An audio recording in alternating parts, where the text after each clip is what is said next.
Deborah has a passion and purpose to assist young men, ages 15 to 24, to overcome obstacles and build their best lives. She wants to see every young man live out their potential. She has a master's degree in human services counseling, with a major in life coaching. More importantly, she is the mother of 3 boys, who are exceptional, educated, professional men. Coach Deborah believes it is better to train early, rather than need to fix later. She utilizes basic principles and God-led concepts. Sometimes the only thing a young man has is their credibility or their name. The actions they take are based on the decisions they make. Those decisions align with their choices and result in consequences. Coach Deborah can assist you if you are lost, floundering, or confused. Embrace the help and start building your best life today.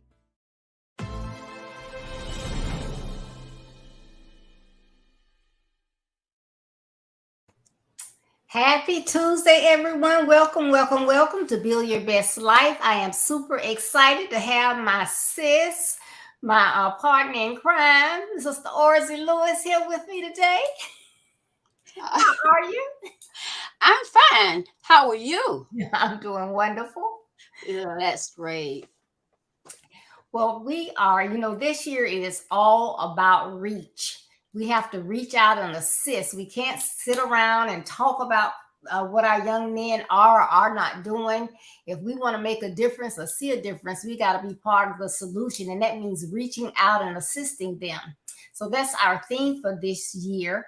And for March, our theme is reaching for the right associates. It's real important, the people that you have around you, because that what they say, birds of a feather flock together. Right. So we have to be intentional about those people that we have in our circles. Very intentional. So before we get started on our topic for today, which is golden rules, please tell everybody a little bit about yourself. I know you've been here before, but it's been a while. So what's going on? Okay. I am a graduate of Florida A&M University in Tallahassee, Florida. I taught 30 years in public school. Also did childcare training for the state of Florida for 25 years. Served as director of Christian education in my church. Of course, you and I were ordained together, so yes. So that makes me an elder in our church. I enjoy reading, writing, sewing, teaching, gardening, and also walking, just to get a chance to look at nature and enjoy what God has created for us to enjoy. Oh, that's awesome. All right, I didn't know about the gardening stuff now. Yeah, I put out a few flowers every spring and kind of get out there and work in my flower beds. Oh, that's awesome. That's awesome. Yeah. I always want pretty flowers, but I don't get out there. I find it's work, but at the same time, I enjoy it. And when you come in and take that shower, you just feel refreshed because you've been outside and got a chance to get some fresh air and sunshine like a flower. Yeah. Sounds good. All right. And I know you were an awesome, we had, Master Life and all that. You were a fantastic teacher. I hated to leave your class to go teach myself. Well, I appreciate that. I appreciate that. That's something that I'm blessed to be able to do. God bless me with that gift. And I enjoy it. I really do. And so I still do that. Oh, that's good. Yeah, our group Bible study for ladies. We've been together 15 years now. Oh, that's awesome. That's a God thing to be together 15 years. Oh, yes, most definitely. Yes. All right. That's good stuff. All right. Well, thank you so much for taking the time out to be here with me today. Thank you so much for inviting me to participate in your chat. I feel honored. Anytime. But I know people know about the golden rule, and they often paraphrase it. You'll hear someone say, "Well, you have to do unto others as you want them to do unto you, or you better treat people right, because if you don't, you're going to get it back." So, both of these things are true. And I know that the world would be a better place if everyone treated people the way they want to be treated. And, and again, our theme for this year is all about reach, and focusing on the right associates this month, because people and friendship can have a huge impact on you. Mm-hmm. And it's important for young people to understand that you can be with people and have fun and enjoy them.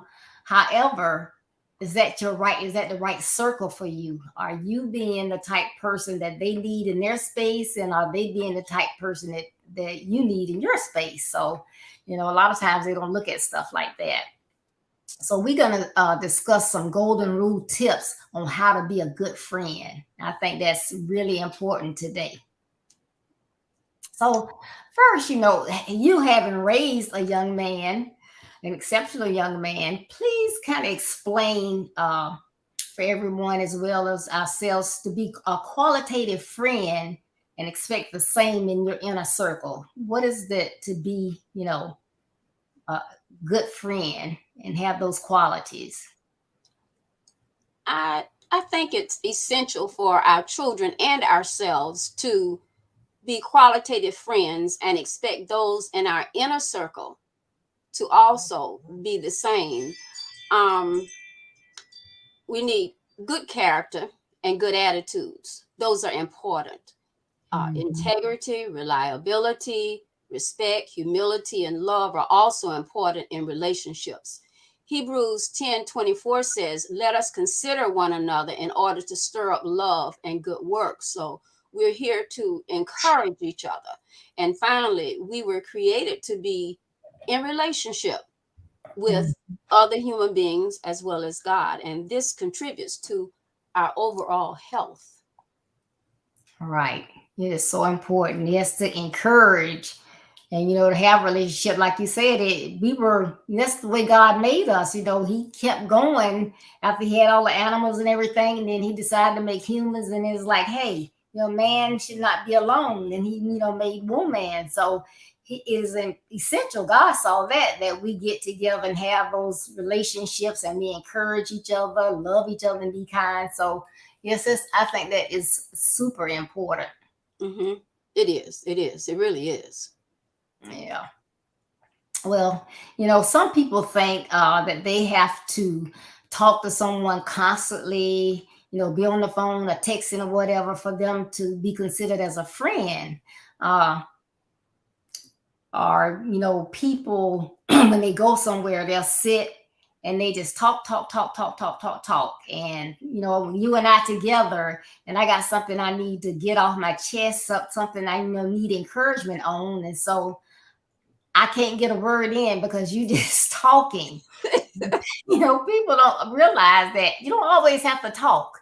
You can sit sometimes and listen, because you can, that's why we got two ears, so we can gather a lot of information and everything. So to me, two rules of being an intimate friend are to understand it's okay to sit silently, and also to be a good listener. Those two things to me are signs of a good friend. How could this be beneficial from your perspective? I feel that intimate friends should work on communication skills for healthy relationship. That being said, listening well without speaking all of the time is important, because sometimes if you're talking and they're trying to talk, then they get discouraged and they just give up on it and say, okay, I'm gonna let her talk. Maybe I'll bring it up later. It'll work out all right. Right. But being a sounding board is sometimes all that is needed. We all want to be heard because it makes us feel good, and make us feel that we're not being judged and we're not being ignored. So like you said, in fact, I put signs all over my classroom, and I would remind my students, there's a reason you have 2 eyes, 2 ears, and 1 mouth. And that's because you need to talk less, listen more, and be more observant. So you reminded me of that when you said what you did a few minutes ago. Yeah, I think that's key. And like I say so often, is something that you really, really do need to say. But if you are maybe introverted or shy or whatever, and that person doesn't stop to give you a chance to talk, you'll just sit there and you won't ever, say what it is that you need to say. Mm-hmm. And that's true. And the problem is sometimes when our children are just children in general are trying to share something, they get discouraged because they feel like what they have to say isn't important. So we do have to be careful and be good listeners. Mm-hmm. Thank you, everyone who has tuned in. We're talking about golden rules for being friends. So we thank you for tuning in. Good evening, Tony. I see Tony Levette, Lenore Flowers, Dan Smith, Peggy Wiggins, Deacon Holmes, Ann Thomas, Yvonne Whitfield, Agnes Copeland. Thank you all for tuning in. We're so happy to see you. If you have any questions or comments, make sure you put them in the comment section. So I think it is, very beneficial. So this is a good topic on how to be a friend, because, some people always say, well, I don't have many friends, or people, she got so many friends, but I don't. But then you have to ask yourself, well, what kind of friend am I showing to other people? It's a two-way street. It's not one way. It's two-way. Mm-hmm. Mm-hmm. That's true. That's true. When you actually study relationships, most of us have 3 to 7 close friends. Mm-hmm. And then we have acquaintances. And then, so you have that inner circle, mm-hmm. which may be just 2 or 3. And then it extends out to others who you are close to. And then, you just kind of branch out. But it makes a difference, because even though you have a whole bunch of friends, you cannot share everything with everyone. That's right. Yeah. Okay, so why do you think it's beneficial for friends to always be honest as well as trusting each other? I feel like being honest and trustworthy are beneficial for friends, because we all need someone that we can share our confidences with, mm-hmm. and feel comfortable in doing so, knowing that it won't end up like in the newspaper. Okay. Or in social media, because Facebook and Twitter and YouTube seem to be the thing nowadays. So right.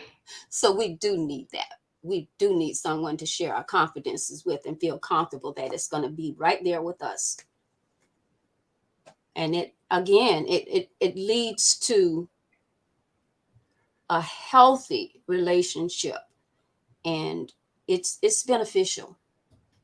And I think as we get older, we are wiser, so we are more cautious about the friends we have. Growing up, we want, a lot of friends. We want to just, be a part of the group. My only thing is I never wanted to be a part of a clique, because I noticed growing up, cliques hurt people who are not in cliques. So I didn't want to be in cliques. Have friends, yes, but don't pull me in a clique with you, because if I feel like I want to talk to Susie, I want to be able to talk with Susie without you saying she's not in our group. Right. You talking to her. Yes, exactly. Yeah, exactly. Yeah. Okay. Anne says it is important to be a good steward of our relationships. Oh, that's a good way to put it. I like that. Yeah. Yes. Very good. Yes. And friends, not cliques. And you are so right about those cliques. And when you get labeled as part of a clique, people like, there they go. Yeah, when you see one, you see You see, everybody, Right. everybody, whether it's 2, 3, everybody. So Yep. there's a difference. Nothing wrong with close friends. We all need that, but have Right. to be very aware of being cliquish. Mm-hmm. And then also that trust, that, being able to trust someone, even with your confidences, but, in other things as well. When you have a friend, you should feel like, if you need to leave them at your house for some reason and you go out, or they can, go in different rooms, or if they tell you something, you can say, yeah, I know it's true because I know that's true because Orzie told me. Well, how you know if Orzie told you? Because I know Orzie. I've never known her to say something if it wasn't true, even if it kind of put her in an uncomfortable space. If she said it, I knew that she was telling the truth. So if she said it, I know she is true. I think that's a lot. That's worth a lot to me. Yes, it is. It is. It really is. Yeah. And I believe that people should know, we talk about those confidences, that your conversations are confidential. You would think that people would know that, but sometimes if you don't say, now please, I'm talking to you, don't discuss this, you shouldn't even have to say that. But even if you do, sometimes people will just go running their mouth. And even if you have 2 friends and you're together and we're talking, and then the other person begins to say negative things about your other friend, you're not going to participate in that conversation. You don't do that to friends. And if they continue, you still not gonna get in the conversation, but you might say something like, it seems like y'all are having some type of problem. Maybe y'all need to sit down and talk about it. Exactly. But I don't have anything to say. Exactly. Yeah. That's an important characteristic even of a leader. Leaders have to be very careful of allowing those under them to come to them with something involving someone else, depending on what it is. Sometimes you do need to address certain things with other people when you find it out, but other times you need to pull both of them together. All right. So that they can kind of get that straight and clear their air so that they can continue to work together. Yes, it's very important. So this unwritten rule of, holding confidences, that people often ignore. Do you think they just ignore that unwritten rule? Or do you think that there are a lot of people that don't understand that this is a golden rule of being a friend? You just don't take your conversations and take them outside of your sphere. I think that most people understand and respect the unwritten rule, or the golden rule, so to speak, of being a friend. To have friends, we should treat others as we desire to be treated. Keep confidences, be private, value friendships. Keeping these things in mind, remember that there will always be those who do exactly the opposite. Some that's their whole life. That's pretty much their life. That's the way they communicate. But as they get older and they begin to look around and they notice others have friends and confidants, and they are kind of lacking in that area. And then that means self-evaluation need to take place. Why is it I don't have any? Right. Exactly. Yeah. When I was in corporate American management, this young lady, she used to do it all the time, but she would come to me and say something, and then she would say, and don't tell anybody. And I'd be like, okay, I'm only telling you. I was like, okay. And then, somebody else would come and tell me, well, so and so is going through this, this happened to them or whatever. I said, oh, okay. And I would never say anything. I said, now, did she send them to see if I would say that I knew? I just said, okay. Oh yeah. Oh I yeah. just thought that was, always hilarious, but she would do it all the time. Yeah. Yeah. And it makes a difference. Different situations call for different responses. We just want to do everything with honesty and love and consideration. Right. See, we got a comment from Ann. Honesty will grow you and your friend because we value one another. We need honesty, which brings on encouragement and correction with love. All right. Yep. So you be honest and you sit down and have that conversation, and you come to an agreement, work things out, and all's well. Exactly. Friend, Exactly. And if not, then what the next step is that you need to take. Exactly. All right. Well, we know also that an intimate an intimate friend, or a friend that's closer than an intimate friend, because you got one that's a little bit closer. You sometimes those people are so close to you, it's like they're part of your family. And these friendships can stand the test of time and distance. So another golden rule is distance doesn't impact your friendship. Please give us your perspective on this tip. Distance doesn't impact genuine qualitative friendships negatively.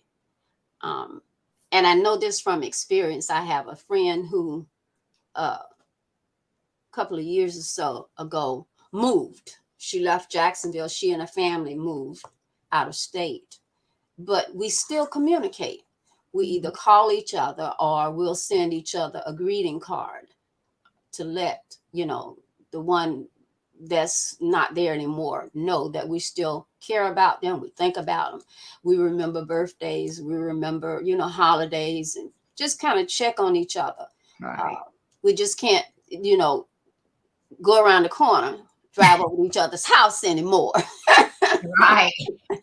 But we do communicate and keep up with each other and let each other know what's going on, especially if the weather is different, because where they moved, they now get snow, and the cold is different than the cold in Florida. And so we talk about that as well, and then we laugh about it. But they said, what is it? Sometimes makes the heart go fonder, absent. Well, maybe that's a good statement. But I do feel we've known each other for years, and so we still communicate. You don't have a problem with that, because we're friends. Yep. We weren't fair weather friends. We're no matter the weather friends. That's who we are. Right. And also talking about that distance, it can be it's like with a close friend like that, you don't even have to talk with them. Say you miss talking with them a couple months or whatever, but if you pick up that phone and say, hey, they're like, oh, I'm so glad to hear from you. What do you need? How are you? Whatever. But it's just like you just talked to them the day before. They know that you love them and they love you. And if you need them, they're right there. I mean, so it's just amazing when you have a friend. Yes. Hey. Yes. That reminds me of my grandmother. My grandmother would say, seldom visits make good friends. In other words, you don't have to run in and out of each other's house. Right. To be good friends. I don't have to see you every day. I don't have to talk with you every day. But I know if I need you, I can pick up that phone and say, okay, Deborah, I need your ear right now.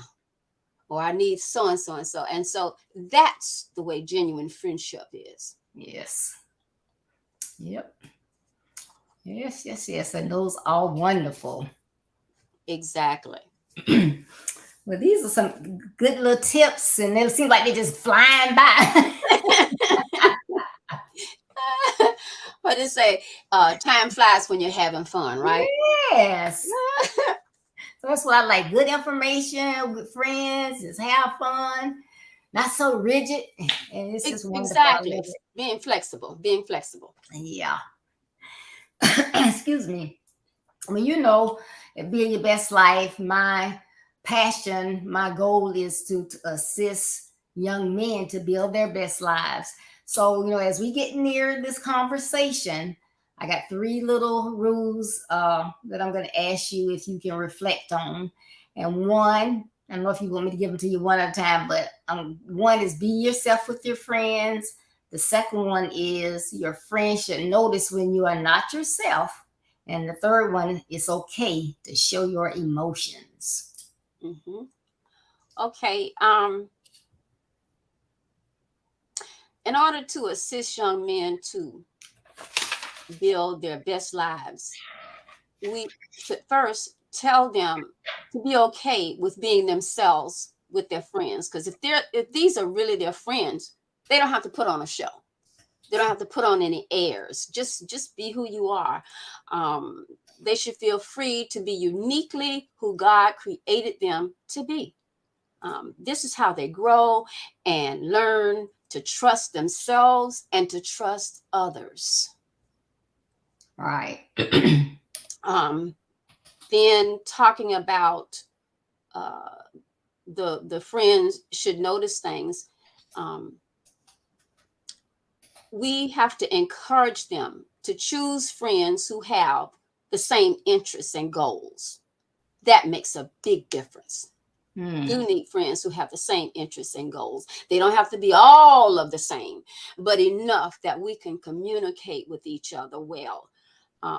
Friends challenge each other to be better, to do better. You, my friend, you're not going to let me walk out this house looking any kind of way. Okay. Okay. If we're somewhere in a meeting and I'm saying something and it sounds a little off, you know how to kick me under the table or reach over and touch me and nobody know it but me. Kind of check me, help me. Right. That's what friends are for. It is so important that we know when something is a little off with our friends. And that's not being judgmental, but we know when something isn't quite right. And I think the other part of that, you said, okay, well, are you okay? Oh, I'm all right. Well, you sure? No, I'm okay. No. And see, that's a two-way street. I can show you that I'm interested and that I care, but then I need you to be trusting of our friendship enough that you're honest about how you truly feel. That is very important. So friends serve as a support group. They undergird us. They hold us up. And that's so important that we have those type of friends. I don't need a fair weather friend. I need a true friend that I don't care how much I smile, how much I put on my makeup, you know me well enough as my friend to know something is a little off. Okay. And then the other part, it's important that they have friendships that they feel secure enough in that showing their true emotions is no big deal. We friends. You see me cry and look ugly. You see it. You've seen me at my worst.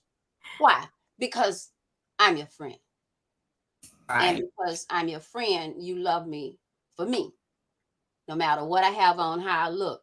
If I'm going through, I can look good. So you're there and I can feel free enough and trusting enough that if I'm not doing well, or I'm a little disappointed, or I'm a little hurt, then it's okay for me to share my emotions with you. However, emotions should be expressed in healthy, positive ways. We don't want to go off on a negative tip. We want to stay positive. Like they say, it's not always what you say, but how you say it. And so with our emotions, we are in control of our emotions. And so we have to be very aware of that. And I think the more we grow in relationships, the better we are with showing our emotions. We also learn what we live. So the environment that we're in and that these young men are in, starting from, when they're very young, all the way up, the environment has a lot to do with how they react. If they are in an environment that is emotionally charged, and being in an environment that's always emotionally charged, or it gets physical, they may not touch you, but they may start throwing things. Well, that's what they live with. So they've learned that.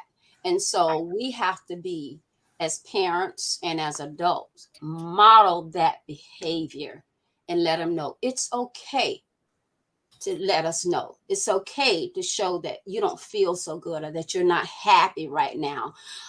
You're disappointed right now. It's nothing wrong with showing emotions. It's just how we handle them. That's so very important.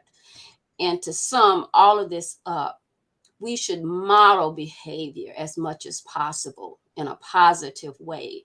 Help young men understand that a man who has friends must himself be friendly. And also, a friend loves at all times. A friend loves. This means good or bad. Whatever's going on, you're my friend. I love you. You're going through, I'll be right here with you. That's right. Okay. And that means, because good or bad, it means if something is wrong and you feel like you want to call me 1:00 in the morning, call me. I'll get to sleep out my eyes and wake up and That's talk right. with you. Sometimes you just need a listening ear. You're not looking for answers. You just need someone to bounce things off of. And that's so important. But we have to remember, we're not perfect. We're human. We're subject to make errors. But we do have to understand that our environment plays a whole lot in how we express ourselves. All right. Those are awesome, awesome, awesome tips. So I didn't tell y'all, but I hope y'all had, excuse me, your paper and your pens or your notepads or your iPads and use your phones and was taking notes. But those were some good, good, good tips. Friend support, to make you feel secure, to show your true emotions. Saying I'm all right doesn't always mean that you're all right. So that close friend, they can maybe see that. They ask you if you're all right, and you, yeah, I'm all right. And I'm like, no, are you really all right? They might have to ask you a couple times. And you have to stay positive. We learn what we live, and these generations, the millennials, and what is it, Gen Y, and what's the new one, the Alpha. Alpha something. I forget the Alpha. Alpha Generation X. Alpha Gen. Yeah. Yeah, I think that the Generation X are the ones I think that are in college now. Okay. They don't live like the baby boomers and the ones after them did. It was like, do this, do this, do this. And they would, yes, ma'am, no, sir. And they might, do whatever they wanted to, but they sat there and they listened. They didn't say anything back. But these generations, they are modeling that behavior. So you can tell them, well, you don't slap women and you have to be respectful to women, but then you slapping their mom around, they're going to model what they see you doing. Exactly. It makes a difference. And that's so important. So we always, in other words, it's like, if you're teaching the word, well, what good is teaching it if I'm not modeling it? Because sometimes the way we behave and what we model, we're the only Bible that they're going to see. Amen. When it comes to communication skills, you observe how I respond to people, how I treat people. So if in your household it's not that way, at least, Lord, let me be that person that can show them a different way. Yes. Those are awesome, awesome, awesome tips. Excuse me. And if you didn't get them all, make sure you go back. The video will be up on YouTube, Twitter, and Facebook, and get those tidbits, because those are great, because I'm going to go back so I can write them down. Because I couldn't type that right. Thank you, ma'am. Those are very, very good. So again, these were our golden rules of friendship. And the important thing is They were great tips, but it's not just for the other person. You know, we have to model those as well. It's again a two-way street. If you missed that when I said it earlier, so we have to be friendly if we want friends. Exactly. Yeah. So is there anything else you want to add before we leave? I've enjoyed our conversation, even reading some of the comments that were shared by those who are watching. But I always enjoy our time together. And my prayer is that God will continue to strengthen you and keep you, because it's very important that these type of conversations go on. And so I'm a little prejudiced. I'm your friend. I think you're doing a great job. Well, thank you very much. It's good to have friends. Oh, yes. Oh, yes. Definitely. Definitely. Well, thank you so much. And always make sure, everyone, thank you for tuning in, but make sure you tune in this Thursday. It's the second Thursday, so you know what that means. It's Coffee Chat with Deborah and Carol. And our topic for Thursday is value added. Again, we're talking about friends and associates, but it's about value added. So make sure you tune in. Thank you, Yvonne. She says amen. Thank you, thank you, thank you. Make sure that you check out my website. It is www.buildyourbestlife.org. And of course, on there you can read the blog that I put out each Monday. There's a new blog that comes out, and I think that they are beneficial. Get you to start your week out with something to think about. And also the calendar of events, and we do 4 major events each year, and they're all surrounding our young men and then our mothers with sons, our single moms. And so this year, our Mothers with Son Conference is going to be May 8th to May 11th. The Men and Boys Conference is June 12th through June 15th. Our educational symposium is July 31st through August the 3rd. And then the Blessed and Grateful Conference is November 13th through the 16th. So it's out there on the calendar. You can go and put those dates on your calendar. The speakers are already listed out there. So I'm super excited. Can't wait till those come up, because we are here to assist and help. Also, you can see the products that I offer, which is coaching, consultations. Now, I can't help you if you don't, look me up or send me a message or whatever. I can't help you, but I'm here to help. I'm equipped to help, and I have a passion to help. So, you have to go out there and hit me up. Let me know that you want to sit down and talk, and I'll be there. Also, I have a book that I wrote, Build Your Best Life. Basic principles on overcoming obstacles and to build your best life. You can get your autographed copy fast. If you prefer the Kindle version, you can go out on Amazon.com. But any event, if you're a parent, a grandparent, a neighbor, a teacher, a pastor, a leader, whoever, if you want to overcome obstacles to build your best life or assist someone else, this book will help you, and also makes a great gift. So again, thank you so much for tuning in, and I'll be looking for you on Thursday for value added on our coffee chat. And I just want to say thank you again so much, Elder Lewis, for joining me. And I'm your friend, so I always slip up and say Orzie, but that's okay. That's my name. That's my name. That's my name. I answer. So I just appreciate you for being on, and I thank everyone who tuned in today. Hi, Glenn Nelson. Thank you for tuning in. You're welcome, buddy. She said she enjoyed it. Thank you so much. And thank you, Tony Levette. She says great talk. Well, thank you all so much. You enjoy the rest of your evenings, because I appreciate you taking the time to share with us. So I try to start on time and not take up all your day. So thank you so very much. So Orzie, enjoy the rest of your evening and be blessed. And I'll be talking to you soon. All right then. Bye-bye.